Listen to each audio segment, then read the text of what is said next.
నమస్తే, welcome back to Deepa TV news. నా పేరు అనుష. వార్తల్లోకి వెళితే జయశంకర్ భూపాల్పల్లి జిల్లాలో స్వచ్ఛత హే సేవ కార్యక్రమాన్ని పురస్కరించుకొని మంగళవారం జిల్లా కోర్టు ప్రాంగణం నుండి ప్రారంభమైన న్యాయ అవగాహన ర్యాలీ అంబేద్కర్ సెంటర్ నుండి తిరిగి జిల్లా ప్రధాన న్యాయస్థానం వరకు సాగింది. ఈ కార్యక్రమంలో న్యాయవాదులు, కోర్టు సిబ్బంది మరియు విద్యార్థులను ఉద్దేశించి జిల్లా ప్రధాన న్యాయమూర్తి ప్రసంగించారు. జడ్జి గారు మాట్లాడుతూ గౌరవ హైకోర్టు వారి ఆదేశాల మేరకు కోర్టు ప్రాంగణాల్లో స్వచ్ఛ హే సేవ కార్యక్రమం నిర్వహించడం జరిగిందన్నారు. పరిశుభ్రత అనే సేవను అందరూ చేయాలని, అప్పుడు దేశం మొత్తం శుభ్రంగా తయారవుతుందని అన్నారు. అనునిత్యం మనందరి కోసం శ్రమిస్తున్న పారిశుద్ధ కార్మికులను గౌరవించాలని జడ్జి గారు సూచించారు. పారిశుద్ధ కార్మికులను జిల్లా ప్రధాన న్యాయమూర్తి సన్మానించారు.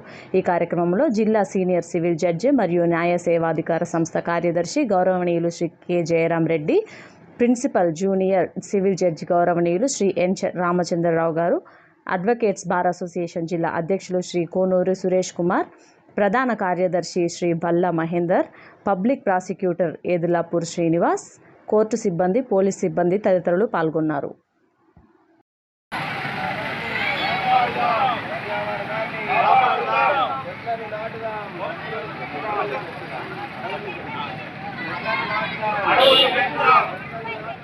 నమస్కారం.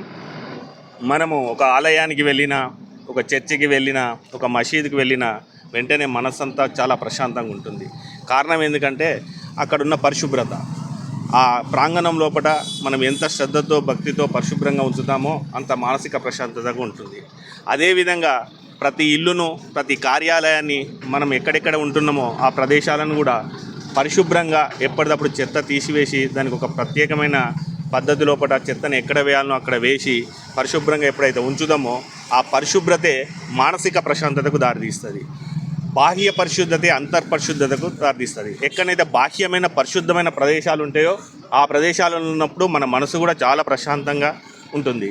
కాబట్టి ఏదన్నా ఒక విషయాన్ని ప్రజలకు చేరవేయాలంటే ఒక సినిమా హీరోలను లేకుంటే ఏదన్నా స్పోర్ట్స్మెన్స్ను తీసుకొచ్చి ఏ విధంగా ప్రచారం చేస్తారో ఈ ప్రభుత్వంలో ముఖ్యమైన అంగమైన న్యాయ వ్యవస్థే ముందుకొచ్చి ప్రచారం చేస్తే అందరి దృష్టిలో పడి పరిసరాల పట్ల, శుభ్రత పట్ల ఒక అవగాహన ఏర్పడుతుందని చెప్పి గౌరవ హైకోర్టు వారు తీసుకున్న నిర్ణయం మేరకు మా బార్ అసోసియేషన్ ఆధ్వర్యంలో మరి వీరి యొక్క మా జిల్లా న్యాయసేవ అధికార సంస్థ నుండి నిర్వహిస్తున్నటువంటి ఈ కార్యక్రమంలో పాల్గొని అందరికీ ఈ యొక్క అవగాహన కల్పించాలి. ప్రతి ఒక్కరు కూడా పాల్గొనాలి. ఈ మధ్యకాలంలో మీరు గమనించే ఉంటారు, మున్సిపాలిటీ వారు కానీ లేకుంటే గ్రామ పంచాయతీ వాళ్ళు కానీ కొంతకాలం నుండి ఊరికి వెళ్ళిపోయి తాళం వేసిన ఇంటిలో కూడా వాళ్ళు వచ్చి పరిశుభ్రంగా ఉంచుకోవాలి. లేని పక్షం లోపల అక్కడ కాలుష్యమై పక్క ఇండ్లు వాళ్ళకి ఇబ్బంది అవుతుందని నోటీసులు ఇచ్చి ఫైన్లు కూడా వేస్తున్నారు. ఇదంతా చట్టంలో భాగంగానే, దీనిలో భాగంగానే వచ్చింది.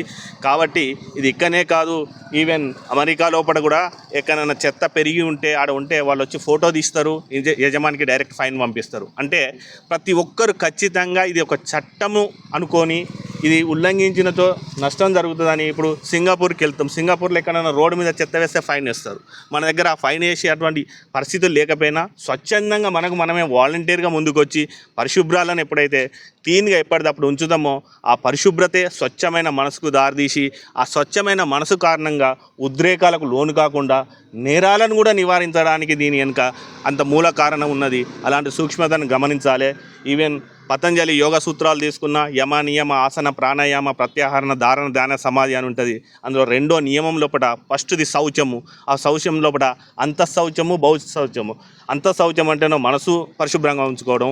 మనసును పరిశుభ్రంగా ఉంచుకోవడం అంటే బూతులు కానీ కోపోద్రేకమైన వాక్యాలు కానీ ఎప్పుడైతే పలకకపోతే అది మనసు నుండి వచ్చే ఒక వాక్కు ద్వారా వచ్చే ఒక పరిశుభ్రత. అదేవిధంగా బాహ్య పరిసరాలను కూడా ఎప్పటికీ ఉంచుకోవాలి. ఒక శుభ్రమైన డ్రెస్ వేసుకున్న వెంటనే శుభ్రమైన ఫీలింగ్ ఎట్లా వస్తుంది, 4 రోజుల నుండి తొడిగిన వస్త్రాలు తొడిగినప్పుడు ఎట్లా వస్తుంది, ఇదంతా కూడా మనసుకే లీడ్.